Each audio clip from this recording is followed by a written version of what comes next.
Over here at the 9 o'clock in the teal, the Zerg player, he's up 1-0. Samsung Galaxy can shine.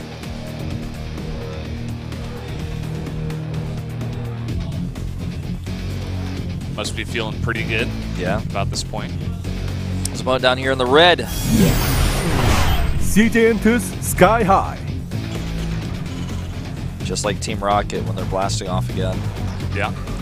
Just like an airplane. Just like a hang glider. Yeah. Parachute. Hot air balloon. Any kind of bird, really. You know, that's good at flying. Not chickens. No. Home run. Oh, yeah, that's a good one. Rocket ship.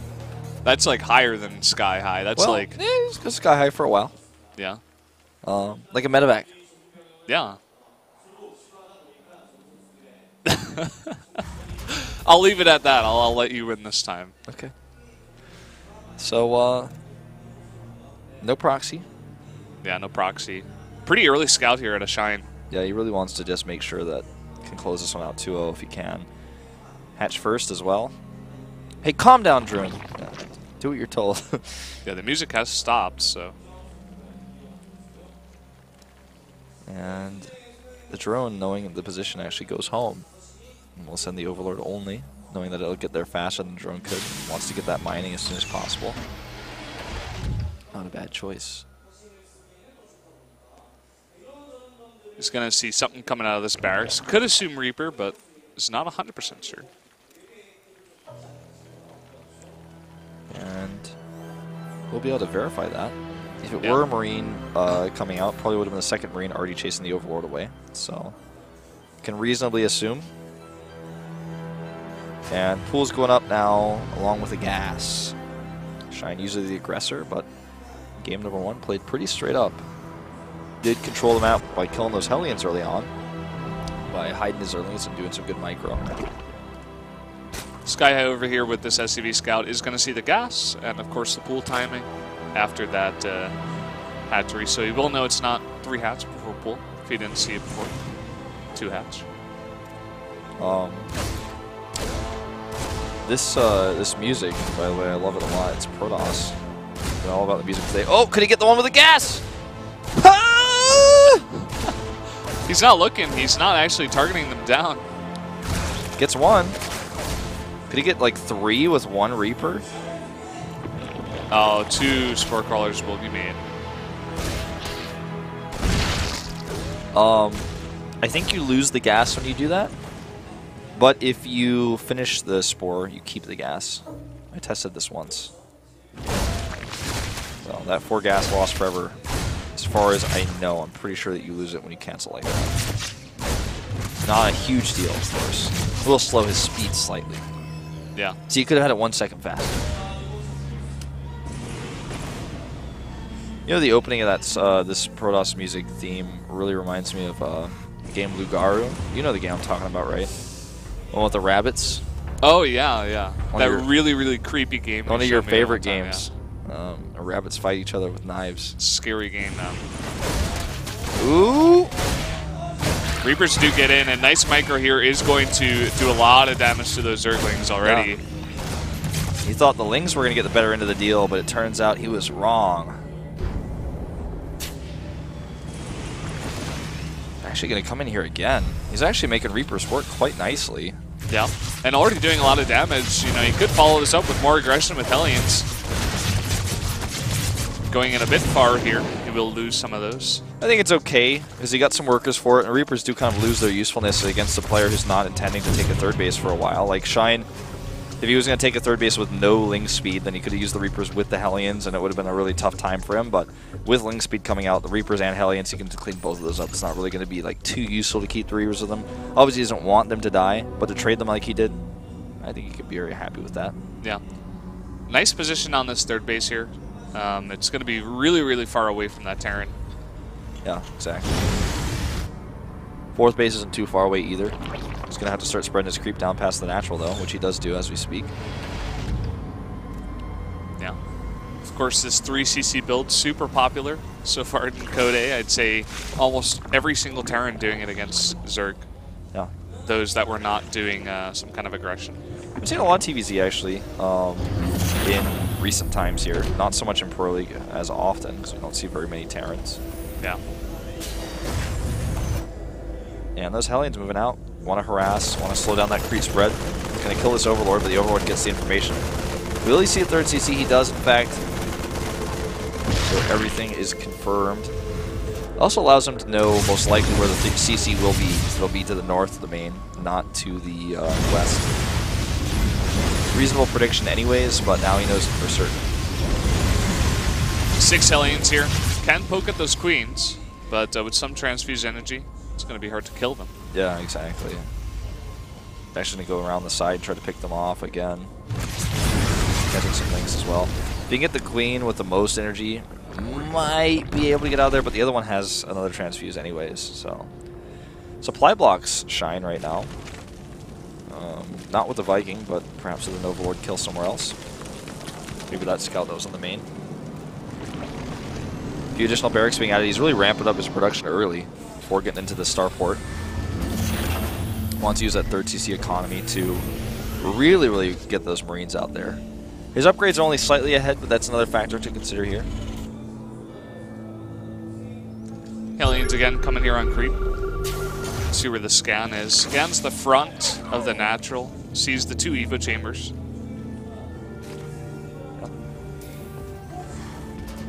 Let's drop these mules. Get that third base rolling. Actually sends an SCV or 2 to go over here and repair these Hellions. At least I thought that's what happened, yeah. Yeah. Hellions being noticeably less aggressive this time. As in the last game, they did get caught by all of those speedlings and killed. So wants to retain that control, get a safer third base here, rather than the game that we saw last time on King's Haven Station. It's good to see the Hellions being repaired as well. I think that's a really smart choice. Just make sure that they can, you know, basically get their full use.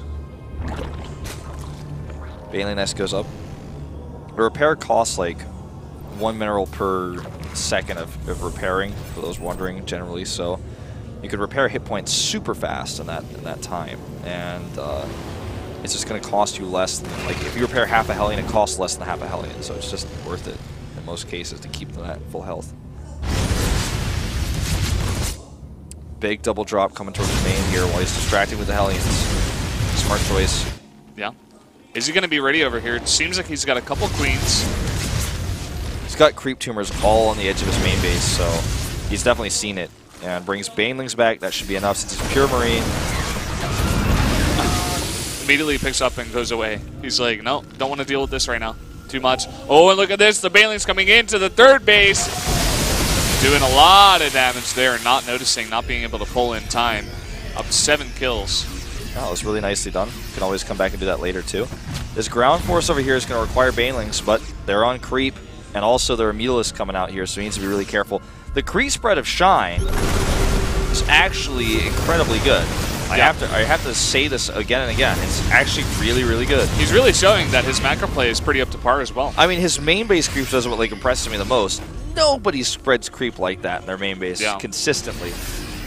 Usually 1 tumor or so, but not the whole base covered. He knows about this abusive spot here, and with the creep up here, it's a lot easier to deal with this. It's so hard to deal with regardless, though, this elevator tactic. Yeah. Was it a pain in the past? It's a pain now. Yeah, it reminds me of Shakura's Plateau map. Yeah. It's just such a good location. It's almost like Whirlwind. I mean, not Whirlwind, Tal'Darim Altar. You get back behind that base as well. Yeah. This is the main that we're talking about, though, so it's even more. Uh-oh! Very nice pickup, though, and he will keep a lot of them alive. But still, looks like the Zerglings will be able to clean up the rest of them. But this has been such a great trade for skyHigh this entire time. And that's what puts him ahead in supply here. At least briefly.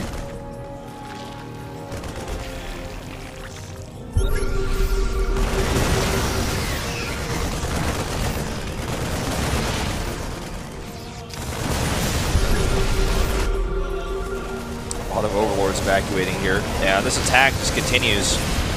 Banelings morphing right underneath those Widow Mines. Wow, getting a lot of these banelings here and killing a lot of the Zerlings as well. Does Shine have enough to clean it up? Looks like yes, he does. Yep, has more than enough. The Mutalisks, a lot of them stay alive in the air as well, and he's got 4 more on the way. Just needs to not overextend here off creep. Yeah, realizes that, pulls back. Not going to push too far. That macro hat's doing a lot for him as well. Doing a lot of extra larva. 2-2 upgrades completing here. I have to say, skyHigh has done a really good job of cleaning up the creep as well. He got that whole high ground area, and now he's getting the whole front of that area as well.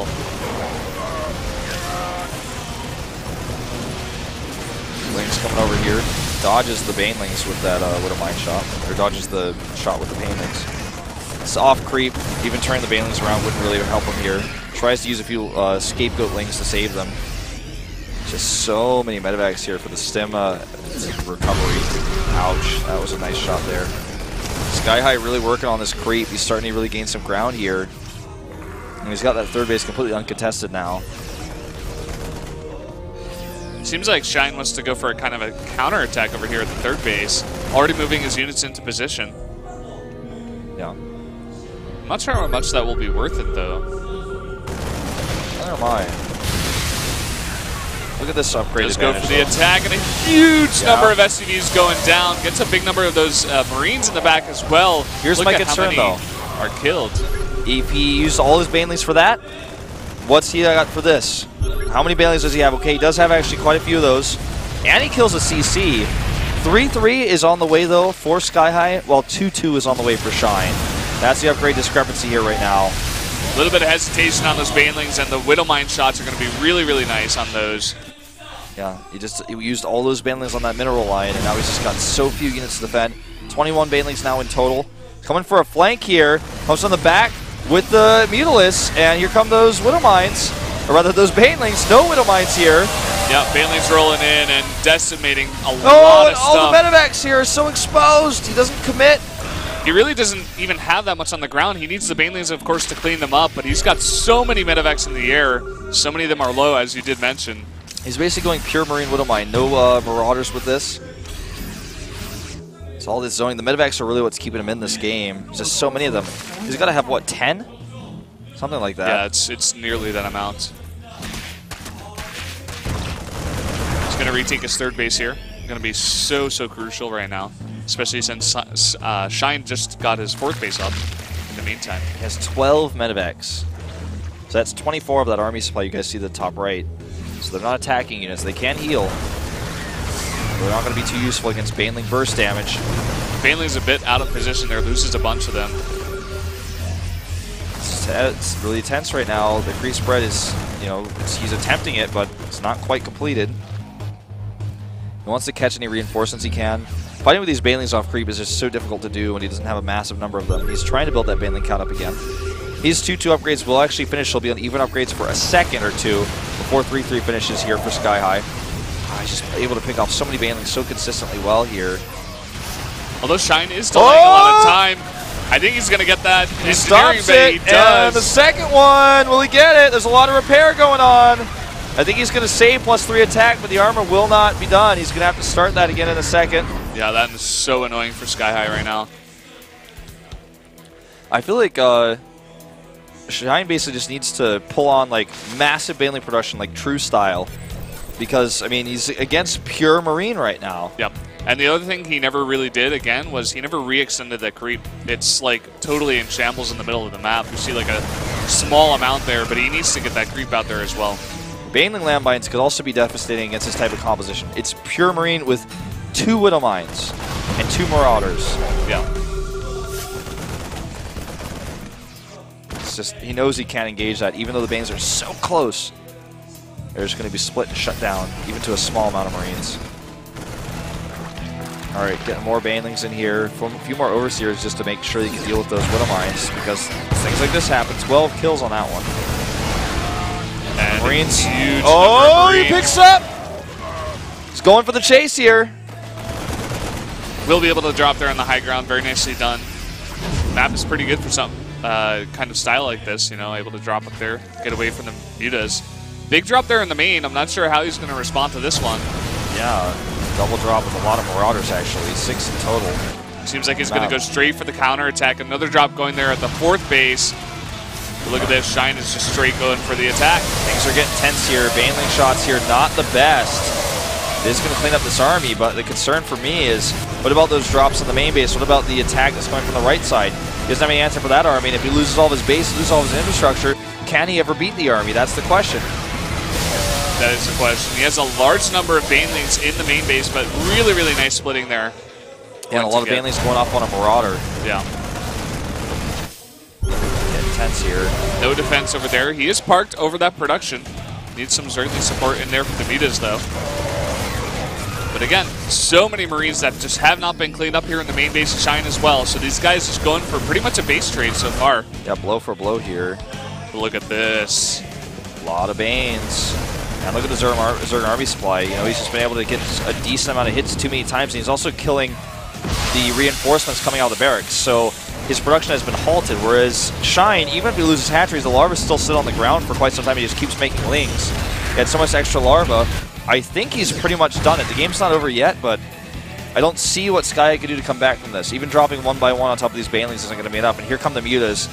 Lings alone are going to clean up the main base. Oh, man. His entire main base is in shambles, basically. This is his entire army right here. And Shine knows this. He's not going to fight straight up with the Mutas. He doesn't have to right now. As long as he pushes them out of his base, he's totally fine. Look at the Terran base. Yep. Getting shut down hard here. And it looks like Shine has done it, man. One Widow Mine is starting to rack up quite the kills. 7 on the second one. And I mean, he can't hide on that cliff forever, right? He's not mining. Shine is. He just knows that this is it. This is the end of his Code A run. Yeah. He wants to try his hardest to make a good last stand here. So that's going to be it. Way too many veterans in this group, I guess, for him, man. Yep. That's fortunate group for him. That's the end of it. GG. GG. So will be Shine with the victory here, 2 in a row against skyHigh, and he will be playing against Biel there in that final match at CBC. Will indeed. Zerg versus Zerg. Not something we've seen a whole lot of yet this tournament. Saw just one yesterday.